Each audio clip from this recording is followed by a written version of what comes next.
નિવૃત્તિ અને મૃત્યુ. એની અંદર આપણે અત્યાર સુધી નાના દાખલા જોયા, નવા પ્રમાણના અને પાઘડીના બંનેના. હવે એના આધારે આપણે આગળના સ્ટેપ મોટા દાખલા પર જવાનું છે. પણ એમાં પહેલો પાંચમો દાખલો, એની અંદર તમને બંને વસ્તુ કીધી છે, આમનોંધ અને ખાતા. પણ આપણે પ્રવેશમાં પણ જોયું હતું, પહેલો દાખલો હતો એમાં એવી રીતના હતું આમનોંધ અને ખાતા. પણ મોટે ભાગે એક્ઝામમાં તમને આમનોંધ પૂછાતી નથી, ખાતા જ પૂછાય છે. એટલે આપણે અલગથી ખાતા જ જોઈશું કેવી રીતે ડાયરેક્ટ દાખલો થાય. પણ એ પહેલા આપણને આ દાખલાની અંદર આમનોંધ કીધી છે તો આપણે આમનોંધ જોઈ લઈએ કઈ રીતના આવે. જો એક્ઝામમાં તમને પૂછાય, ઘણી વખત બને છે એવું, એક વર્ષના પેપરમાં એવું હતું, ખાલી તમને એવું કીધું હતું કે આમનોંધ અને પુનઃ મૂલ્યાંકન ખાતું બનાવો. આટલી જ વસ્તુ તમને કીધી હતી 8 માર્ક્સના દાખલામાં. દર વખતે શું હોય, જરૂરી ખાતા બનાવો એટલે તમારે પુનઃ મૂલ્યાંકન ખાતું, ભાગીદારોના મૂડી ખાતા, રોકડ ખાતા અને પાકું સરવૈયું, એમ 4 ખાતા બનાવવાના આવે. પણ એની ઓપ્શનમાં તમને ફક્ત આમનોંધ અને પુનઃ મૂલ્યાંકન ખાતું જ પૂછાયું હતું. તો રકમ ધ્યાનથી વાંચવાની, પછી શું થાય, તમે આખો દાખલો ગણી નાખો. દાખલો સાચો હોય પણ માર્ક્સ મળે નહીં, તમને જે માંગ્યું છે તો હોય નહીં, ફક્ત પુનઃ મૂલ્યાંકન ખાતાના 2 માર્ક્સ આવે. પછી એટલે રકમ ધ્યાનથી વાંચવાની. આપણે જોઈએ તો ધવલ, કમલ અને નવલ 2:2:1 ના પ્રમાણમાં નફો નુકસાન વહેંચે છે. એનું પાકું સરવાયું છે અને નીચે બધી વિગતો આપેલી છે. બરાબર. તો સ્ટેપ વાઇઝ આપણે દાખલાઓ જોતા હતા. એની અંદર જે ખાના પાડી એમાં સ્ટેપ વાઇઝ જ આવશે. પહેલા આપણે આમનોંધ લખવાની છે. બરાબર. તો આમનોંધની અંદર પહેલા આપણે જોઈએ બાકીઓ લખતા હતા, અનામતોની વહેંચણી. તો જેટલી પણ અનામતો છે એની પહેલા આપણે આમનોંધ લખી દઈએ. તો જો ધ્યાનથી જોજો, અનામતોની સાથે નીચે હવાલા જોઈન્ટ છે કે નહીં. શું કીધું છે તમને? સામાન્ય અનામત છે, રોકાણ વધઘટ ભંડોળ છે. બરાબર. તો આપણે એને પહેલા વહેંચી દઈએ. જૂનું પ્રમાણ લખી દઈએ. ધવલ, કમલ અને નવલ 2:2:1 ના પ્રમાણમાં નફો નુકસાન વહેંચે છે. આ જ જૂનું પ્રમાણ. બીજી તમને પાઘડી અંગેની કોઈ માહિતી નથી, કે ખાલી ફક્ત એટલું જ કીધું છે તમને કે નવલ જે છે એ શું થાય છે, નિવૃત્ત થાય છે. આ નવલ નિવૃત્ત થાય છે 1/5. બીજું કોઈ કીધું છે કે નવું પ્રમાણ આટલું કે આટલો ભાગ, એવી કોઈ વસ્તુ કીધી નથી. એનો મતલબ જૂનું પ્રમાણ બરાબર લાભનું પ્રમાણ. પછી વધશે ધવલ અને કમલ. તો આ બંને વચ્ચે 2:2 એટલે 1:1 તમારું લાભનું પ્રમાણ આવશે. એટલે પછી પાઘડીની ગણતરી કે કોઈ પણ ગણતરી કરો તો એ 1:1 ના પ્રમાણમાં કરવાની રહેશે. અત્યારે પહેલા અનામતોની આપણે આમનોંધ લખીએ. તો પહેલું તમને સામાન્ય અનામત કીધી છે. તો સામાન્ય અનામત ખાતે ઉધાર તે હું શોર્ટમાં લખીશ ધવલના મૂડી ખાતે, તે કમલના મૂડી ખાતે, તે નવલના મૂડી ખાતે. પ્રવેશમાં આપણે પ્રવેશવાળા વચ્ચે કંઈ જ વહેંચતા નહીં, પણ નિવૃત્તિમાં નિવૃત્તિવાળા વચ્ચે વહેંચવાનું આવશે. કેમ? કારણ કે જૂની પેઢીના ચોપડે બધા જ ભાગીદારો છે. તો જૂના પાકા સરવૈયામાં બધાની જ વિગત હશે. તો આપણે એ જ પ્રમાણે વહેંચવાનું રહેશે. પછીથી આ નવલ નિવૃત્ત થાય છે. સામાન્ય અનામત તમારી 5000 છે. જૂનું પ્રમાણ 2:2:1 ના પ્રમાણમાં વહેંચો તો 2000, 2000 અને 1000 થશે સામાન્ય અનામત. ત્યાર પછી તમને રોકાણ વધઘટ ભંડોળ આપેલું છે. તો સેમ આમનોંધ રોકાણ વધઘટ ભંડોળ ખાતે ઉધાર 2500 તે DKN ના મૂડી ખાતે જમા.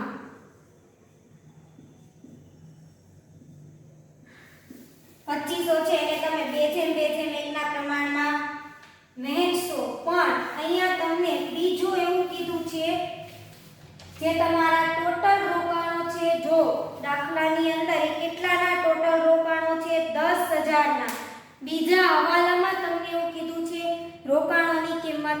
8,000 નક્કી થઈ તે કિંમતે નવલ લઈ જાય છે. 8,000 નક્કી થઈ, 8,000 નવલ લઈ જાય છે. કુલ રોકાણો તમારા કેટલાના છે? 2,000 ના તમારા કુલ રોકાણો છે. એટલે અહીંયા તમને એટલો ડિફરન્સ આવશે 2,000 નો, તો બાકીના તમારે લખી દેવાના રોકાણો ખાતે. ડિફરન્સ તમે આમાંથી માંડી વાળો એટલે 2,000, બાકીના 500 ની જ તમારે વહેંચણી કરવાની છે. અથવા આખું કાઢી નાખો, અહીંયા ખાલી 500 લખો ને વહેંચણી કરો તો પણ ચાલે. 200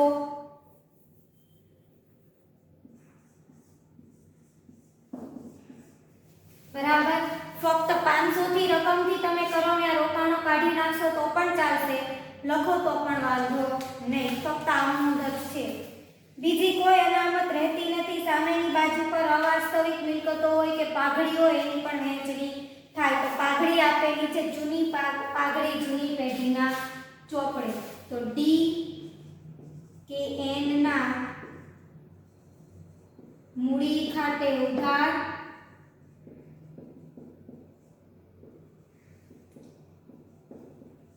તે પાઘડી ખાતે જમા. જૂની પાઘડી કેટલી છે? 10,000. હવે એને તમે જૂના પ્રમાણમાં વહેંચો તો 4,000, 4,000 અને 2,000. બરાબર. આ અનામતોની મિલકતો, અવાસ્તવિક મિલકતોની વહેંચણી થઈ. ત્યાર પછી હવે આપણે હવાલામાં જોતા જઈએ.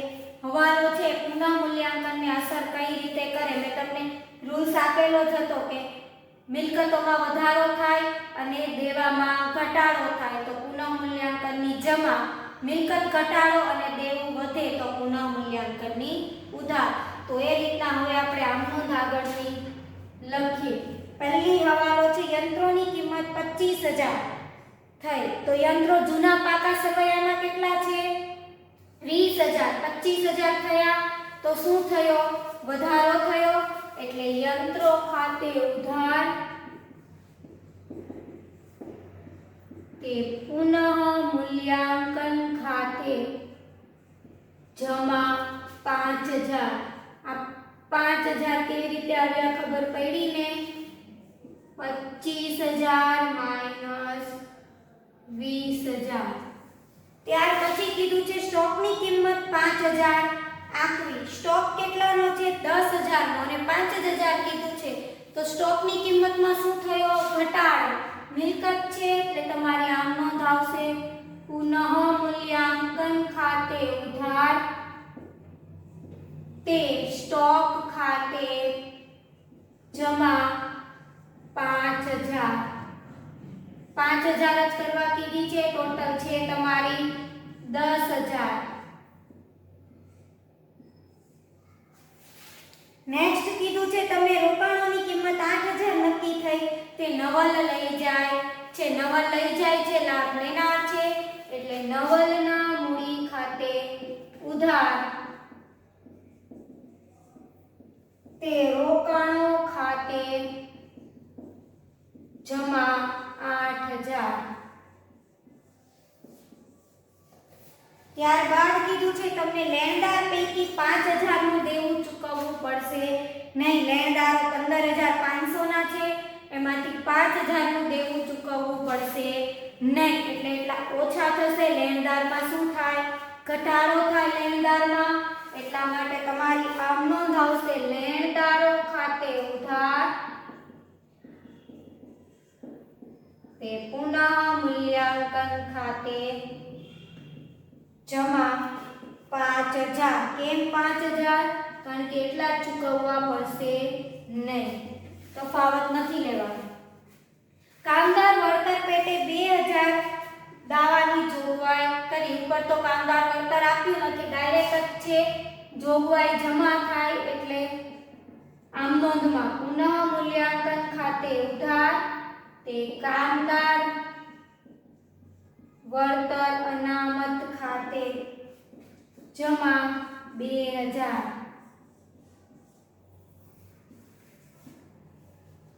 ત્યાર પછી છે કાલખદ અનામત દેવાદારો પર 10% રાખવી. કાલખદ અનામત પણ જોગવાઈ છે. પુનઃ મૂલ્યાંકન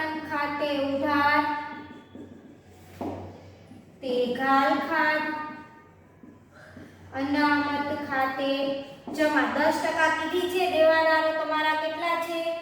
30,000 ના. જો તમારા ટોટલ દેવાદારો અંદર રકમમાં ખાલખાદ અનામત દેવાદારો પર 10% રાખી ટોટલ 30,000 ના 10% થાય 3,000. પણ આ બાજુ પર જૂની ખાલખાદ અનામત તમને 2,000 કીધી છે, એટલા માટે 1,000 જ આવશે. પાઘડીનું મૂલ્યાંકન 40,000 નક્કી કરવામાં આવ્યું. આ તમારે પાઘડીનું મૂલ્યાંકન કીધું છે 40,000. તો જો આ રીતે થાય.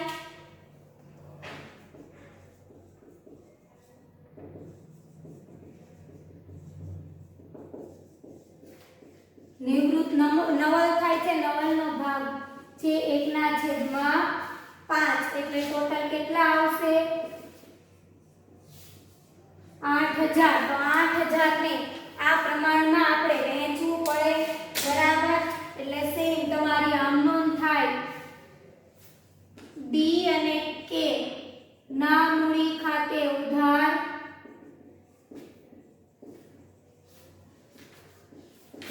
નિવૃત્ત ભાગીદાર એન ના મૂડી ખાતે જમા 8,000, બરાબર. આ લાભના પ્રમાણમાં વહેંચવાનું 1/1.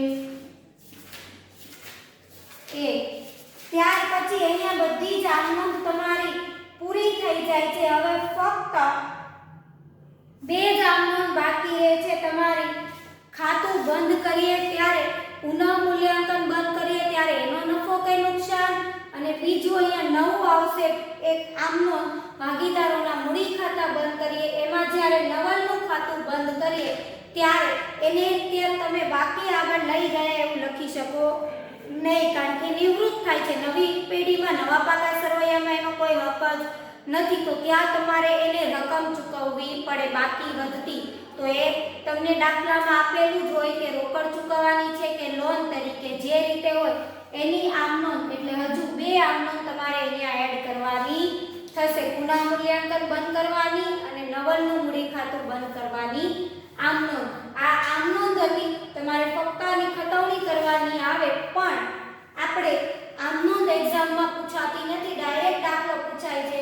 તો ડાયરેક્ટ દાખલાની રીતે આપણે હવે દાખલો ગણીશું રકમને ધ્યાનમાં રાખીને. આ તમને પહેલા દાખલામાં પૂછેલું હતું આમનોંધ, એટલા માટે મેં તમને આમનોંધ બતાવી. બાકી હવે એક પણ દાખલામાં આમનોંધ આવશે નહીં. અને આમનોંધ એટલી બધી કોમન છે કે પ્રવેશમાં પણ શીખી ગયા, ચોથા ચેપ્ટરમાં પણ શીખી ગયા. એટલે હવે આ પુનઃ મૂલ્યાંકનનો વધારો ઘટાડો તો આવડવો જ જોઈએ, અને અનામતોની વહેંચણીવાળી આમનોંધ. હવે મેઇન દાખલા પર આપણે જવાનું છે. આમનોંધ લખી લો, ત્યાર પછી આપણે હવે મેઇન દાખલા પર આગળ જઈએ, બરાબર. મોટો દાખલો છે, બહુ ધ્યાનથી સમજવાનો છે, એટલે આમનોંધ લખી લો.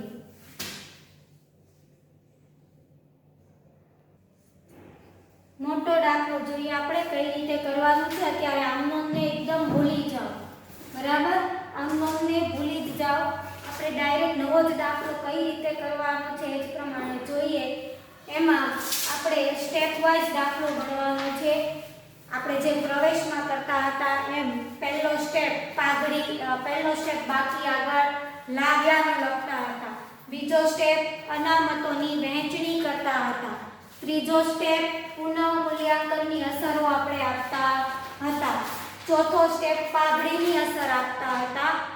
પાંચમો સ્ટેપ કોઈ વસ્તુ બાકી રહી ગઈ છે પાકા સરવૈયાની જૂની એ વિગત લખતા હતા. અને છેલ્લે ખાતા બંધ કરતા હતા. તો એ જ સ્ટેપ પ્રમાણે દાખલો ગણવાનો છે, જેથી કોઈ વિગત રહી જાય નહીં.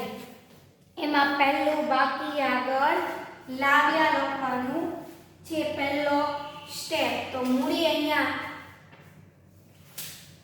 પ્રવેશમાં શું હતું? પ્રવેશ થનાર ભાગીદારનું ખાનું ખાલી જ રહે, ફક્ત એક જ વિગત આવે કે જે એ પ્રવેશ વખતે એને રોકડા ચૂકવ્યા હોય એ. પણ અહીંયા એવું નહીં આવે. અહીંયા બધી જ વિગતો નિવૃત્તિવાળા ખાનામાં પણ આવશે. પહેલા તો બાકી આગળ લાવ્યા.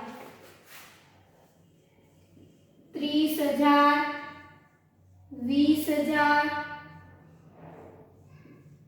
અને 10,000 બરાબર. આ બાકી આગળ લાવ્યા. બીજું આમાં રોકડ ખાતાની કોઈ વિગત નથી આવી એટલા માટે આપણે અહીંયા રોકડ ખાતું બનાવ્યું નથી કારણ કે વિગતમાં એવું લખ્યું નથી. બીજો સ્ટેપ અનામતોની વહેંચણી. તો જો સામાન્ય અનામત છે, રોકાણ વધઘટ ભંડોળ છે, સામાન્ય અનામત અને રોકાણ વધઘટ ભંડોળ. સામાન્ય અનામત કુલ તમારે કેટલાની છે? 5,000. તો પહેલા પ્રવેશવાળા ભાગીદારના દાખલામાં આપણે શું કરતા હતા? જૂના ભાગીદારો વચ્ચે જૂના પ્રમાણમાં વહેંચતા હતા. એટલે આ બે જ વચ્ચે આપણે વહેંચતા હતા, પ્રવેશવાળામાં વહેંચતા હતા નહીં. પણ અહીંયા નિવૃત્તવાળા ભાગીદારમાં વહેંચવાનું આવશે કારણ કે અત્યારે તો પેઢીમાં છે. આપણે અહીંયા એને પેઢીમાંથી કાઢી નાખીશું એટલે અહીંયાથી એનું નામ નીકળી જશે. એટલે અહીંયા ત્રણે ત્રણ ભાગીદારો વચ્ચે વહેંચવાની. સામાન્ય અનામત તમારી ટોટલ 5,000 છે એટલે 2,000 અને 1,000. રોકાણ વધઘટ ભંડોળ આમ તમારું 2500 નું છે પણ 2,000 માઈનસ કરવાના. આ શેના 2,000 માઈનસ? પેલા 10 માંથી 8 ગયા એ એટલે 500 વચ્ચે જ તમારે વહેંચવાનું છે. 200 200 અને 100. બીજી કોઈ અનામત આ બાજુ પર નથી. પાઘડી છે આ બાજુ પર એટલે પાઘડી તમારે કેટલાની છે? 10,000 ની. તો એ વેચીએ તો 4,000 અને 2,000. આપણે આમનું પણ આની લખેલી હતી એ જ પ્રમાણે આપણે વહેંચણી કરી છે. બીજો સ્ટેપ પૂરો. હવે કોઈ અનામત રહેતી નથી. હવે ત્રીજો સ્ટેપ કરીએ તો ત્રીજા સ્ટેપની અંદર પુનઃ મૂલ્યાંકનની અસરો. તો હવે આપણે એ આપીએ. પહેલી આમ હવાલો વાંચો. યંત્રોની કિંમત 25,000. યંત્રો જૂના પાકા સરવૈયામાં કેટલા યંત્રો છે? 20,000. આપણે કેટલા કીધા? 25,000. એટલે શું થયું? વધારો. ટોટલ તમારા 25,000 કીધા છે એટલે 5,000 નો શું થયો?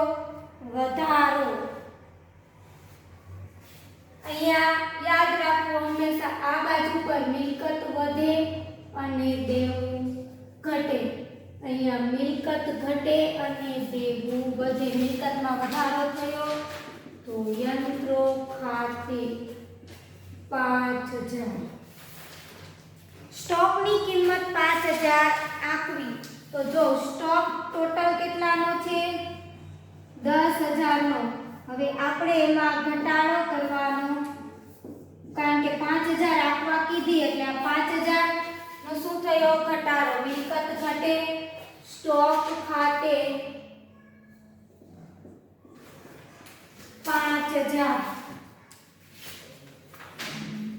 ત્યાર પછી રોકાણોની કિંમત 8,000 નક્કી થઈ જે નવલ લઈ જાય છે. એટલે નવલ લઈ જાય છે તો નવલના મૂડી ખાતે ઉધાર. આપણે આમનું લખેલી હતી ને નવલના મૂડી ખાતે ઉધાર 8,000. નવલના મૂડી ખાતે ઉધાર. તે રોકાણો ખાતે જમા. રોકાણોનું ખાતું બનાવતા નથી. બીજું રોકાણોની બીજે ક્યાંય અસર આવશે નહીં કારણ કે બાકીના જે 2,000 વધે છે એ તો આપણે આમાંથી માંડી વાળ્યા. બરાબર. નુકસાન જે ગયું આમાંથી માંડી વાળ્યું અને વચ્ચે વધેલા વેચી દીધા. ત્યાર પછી હવાલો છે લેણદાર પૈકી 5,000 નું દેવું ચૂકવવું પડશે નહીં. ટોટલ લેણદારો કેટલાના છે?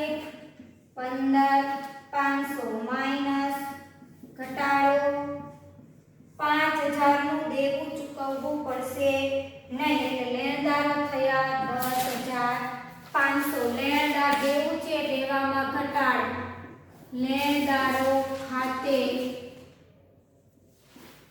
5,000. ત્યાર પછીનો હવાલો કીધો છે કામદાર વળતર પેટે 2,000 જોગવાઈ કરો. ડાયરેક્ટ અહીંયા લખી દઈએ કામદાર વળતર જોગવાઈ 2,000. જોગવાઈ આ બાજુ પર આવશે, કામદાર વળતર જોગવાઈ. ત્યાર પછીનો હવાલો કારખાન અનામત દેવાદારો પર 10% રાખવી. દેવાદારો 30,000. અહીંયા તો જેટલી છે એટલી જ લખી દેવાનું. તમને કેટલી કીધી છે? 10%. તો અહીંયા 10% જ લખી દેવાની. 27,000. પણ જ્યારે તમે અહીંયા લખો ત્યારે પહેલા 3,000 માઈનસ નવી માઈનસ જૂની 1,000 થઈ, બરાબર? નવી માઈનસ જૂની આ રીતના લખવાનું આવશે. ત્યાર પછીનો હવાલો પાઘડીનું મૂલ્યાંકન. પહેલા આપણે અહીંયા પુનઃ મૂલ્યાંકનના હવાલા પૂરા થયા, બરાબર? હવે પાઘડીનો હવાલો કરીએ તો આમાં કંઈ જ નવું નથી. પાઘડીની એક જ આમ નોંધ આવશે, બરાબર? નિવૃત્ત વાળો ભાગીદાર જમા અને લાભ વાળા ભાગીદાર ઉધાર. આ એક જ આમ નોંધ આની આવે છે, જે આપણે હમણાં લખી છે એટલે રિપીટ નથી અહીંયા મેં લખી, ફક્ત તમને આ સમજૂતી આપેલી છે. ટોટલ પાઘડી 40,000 છે એટલે આપણે તો નવલ નિવૃત્ત થાય છે તો નવલની શોધવાની હોય 8,000. આમ નોંધ આપણે હમણાં જ જોઈ ગયા. નવલ જમા થશે કારણ કે નવલ નિવૃત્ત થનાર ભાગીદાર છે. ધવલ અને કમલ શું થશે? ઉધાર થશે. આ 8,000 છે, બરાબર? સરખા પ્રમાણમાં વહેંચવાનું થશે. 4,000 આવશે.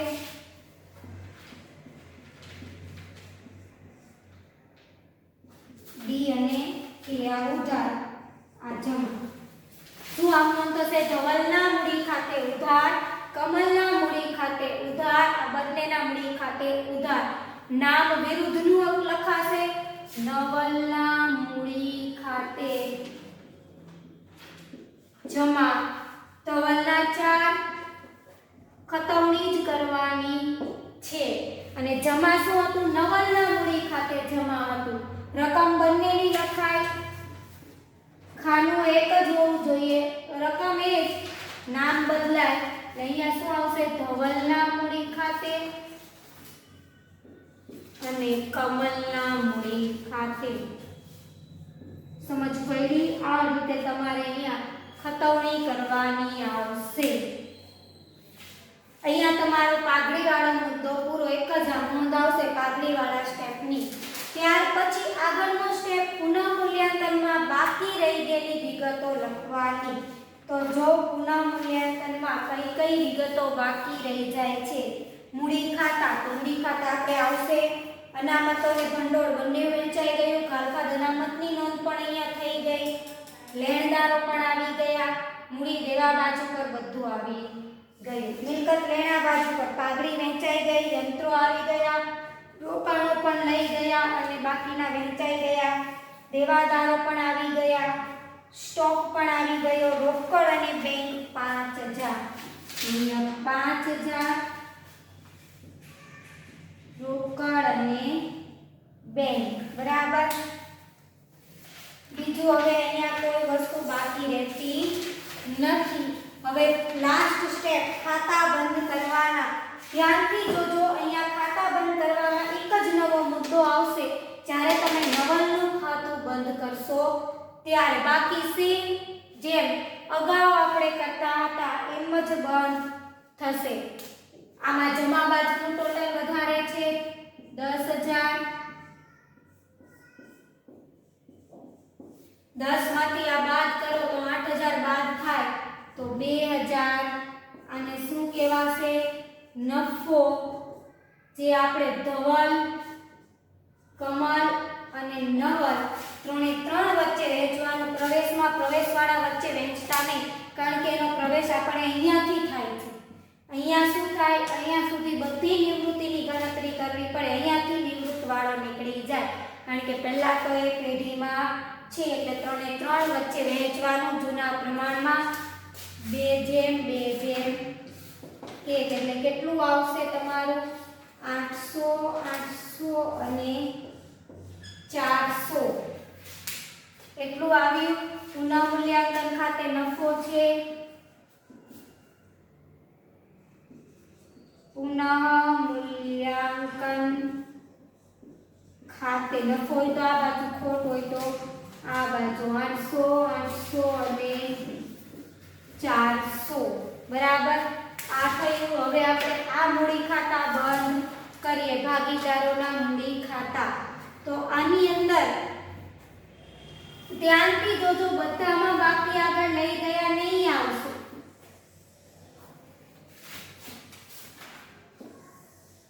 એ ફક્ત નિવૃત્ત વગરના ભાગીદારોમાં જ આવશે કે બાકી આગળ લઈ ગયા. તો પહેલા ડી નું મૂડી ખાતું બંધ કરો.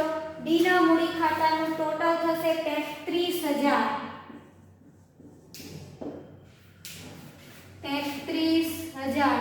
આ 33000 માંથી બાદ કરો એટલે કેટલા આવશે? 25000. પછી કે નું ટોટલ કરો 23000. 23 માંથી 8 બાદ કરો એટલે 15000. હવે નવલના ખાતું બંધ કરવાનું નથી. આમાં એક રૂલ્સ છે, તમને અત્યારે રકમમાં કંઈ જ નથી કીધું કે નવલનું ખાતું બંધ કરીને આ રીતે કરો. બાકી શું કહેશે કે આ તો તમને સ્પષ્ટતા કહેશે કે નવલને બાકીની રકમ લોન તરીકે ચૂકવવી, અથવા તો એવું કહેશે કે નવલની બાકી રહેતી રકમ આટલા રોકડા આટલી લોન, તો એ રીતે આપણે ચૂકવવાની રહેશે. પહેલા નવલનું જમા બાજુનું ટોટલ કરો, કેટલું આવશે? 19500. 19500. હવે એમાંથી 10000 બાદ કરો આના, એટલે ટોટલ કેટલા વધશે? 9500. હવે દાખલામાં તમને કોઈ સૂચના આપેલી નથી, બરાબર. દાખલામાં તમને કોઈ જ સૂચના નથી આપી કે નવલની બાકી રહેતી રકમ તમે કઈ રીતે ચૂકવશો. નથી કીધું તો બધી રકમને લોન તરીકે ચૂકવી દેવાની. ઘણી વખત કેવું કહેશે, નવલની બાકી રહેતી રકમ અડધી રોકડેથી ચૂકવો અને અડધી લોન તરીકે. તો અહીંયા અડધા રોકડ ખાતે લખવાના, અડધા બરાબર, અને બાકીના અડધા નવલની લોન ખાતે. ટોટલ 9000 હોય, 4500 લખવાના. કોઈ વાર એવું કે નવલને 5000 રોકડા ચૂકવવા, બાકીની લેણી રકમ, તો અહીંયા રોકડ ખાતે 5000 લખી દેવાના, બાકી જે વધે એ નવલની લોન. બે રીતે તમે ચૂકવવાનું કહેશે, ક્યાં તો રોકડમાં ક્યાં તો લોન તરીકે. આમાં કંઈ જ નથી કીધું તો આપણે લોન તરીકે ચૂકવી દેવાના 9500. અને તમે રોકડ ચૂકવો તો રોકડ ખાતામાં જાય. આ ભાગીદારની લોન છે એટલે મૂડી દેવા બાજુ પર અહીંયા તમારે લખવાનું નવલની લોન 9500. એની બીજી અસર અહીંયા આવશે અને આ બે તો અહીંયા આવશે 25000 અને 15000. ટોટલ કેટલા થશે? 40000. બંને બાજુનું ટોટલ કરો તો 62000 બંને બાજુનું ટોટલ થશે. સમજ પડી? લોન વાળો ફક્ત પ્રવેશની જેમ જ આખો દાખલો છે, જેમ પ્રવેશમાં કરતા હતા એમ જ અહીંયા પ્રવેશમાં પ્રવેશવાળાનું ખાનું ખાલી રહેતું હતું, એમાં કંઈ જ નહીં આવતું હતું. આ વહેંચતા પણ નહીં હતા, જ્યારે અહીંયા બધું નિવૃત્તિવાળાના ખાનામાં આવશે. અને નિવૃત્તિ વાળું ખાનું બાકી આગળ લઈ ગયામાં લખાશે નહીં.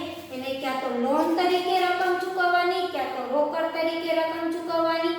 આ જ એક એનો નવો મુદ્દો છે. એ સિવાય કોઈ નવો મુદ્દો આવતો નથી.